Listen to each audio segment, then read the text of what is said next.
দেশের সংস্কৃতি অঙ্গনে চঞ্চল চৌধুরীর জুড়ি মেলা ভার। অভিনয় দক্ষতায় এই অঙ্গনের সম্ভাব্য সব পুরস্কারই বাগিয়ে নিয়েছেন তিনি। দর্শকের কাছে হয়েছেন নন্দিত, তবে এবার তিনি নিন্দিতের তালিকায়। সেটা ভারতের বিতর্কিত টিভি উপস্থাপক ময়ূখ রঞ্জন ঘোষের সঙ্গে সখ্যতার জন্য। উদ্ভট অঙ্গভঙ্গির মাধ্যমে সংবাদ উপস্থাপনা করে বেশ আলোচনায় ভারতীয় সংবাদ মাধ্যম রিপাবলিক বাংলার ময়ূখ রঞ্জন ঘোষ। ভারসাম্যহীন কথা বলতে বলতে স্টেজের এক প্রান্ত থেকে অন্য প্রান্তে ছুটে বেড়ান, এমনকি হাত নেড়ে নেড়ে করেন বাজে মন্তব্য।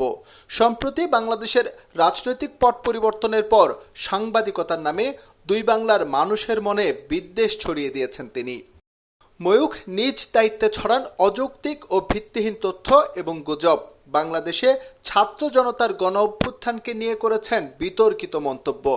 এমনকি ভারতে ইলিশ রপ্তানি নিয়েও উল্টাপাল্টা কথা বলে তুমুল আলোচনার জন্ম দেন তিনি।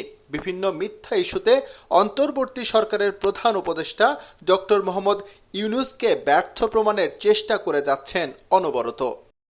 এই বিতর্কিত লোকের সঙ্গে বাংলাদেশের কারো যদি সখ্যতা থাকে তা নিশ্চয়ই মেনে নেবে না কেউ।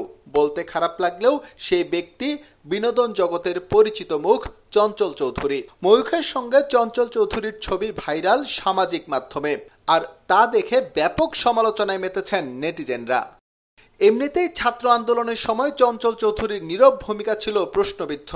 এর মাঝে ময়ূখের সঙ্গে তার ছবি জন্ম দিয়েছে নতুন বিতর্কের। সোশ্যাল হ্যান্ডেলে নানা রকম তির্যক মন্তব্য করা হচ্ছে চঞ্চলকে ঘিরে। যদিও যে ছবিটি ভাইরাল হয়েছে তা কিন্তু নতুন নয়, 2022 সালের। সম্ভবত তখন সিনেমার প্রচারণার জন্য কলকাতা গিয়েছিলেন চঞ্চল, আর তখনই প্রিয় অভিনেতাকে কাছে পেয়ে ছবি তুলে রাখেন ময়ূখ রঞ্জন ঘোষ।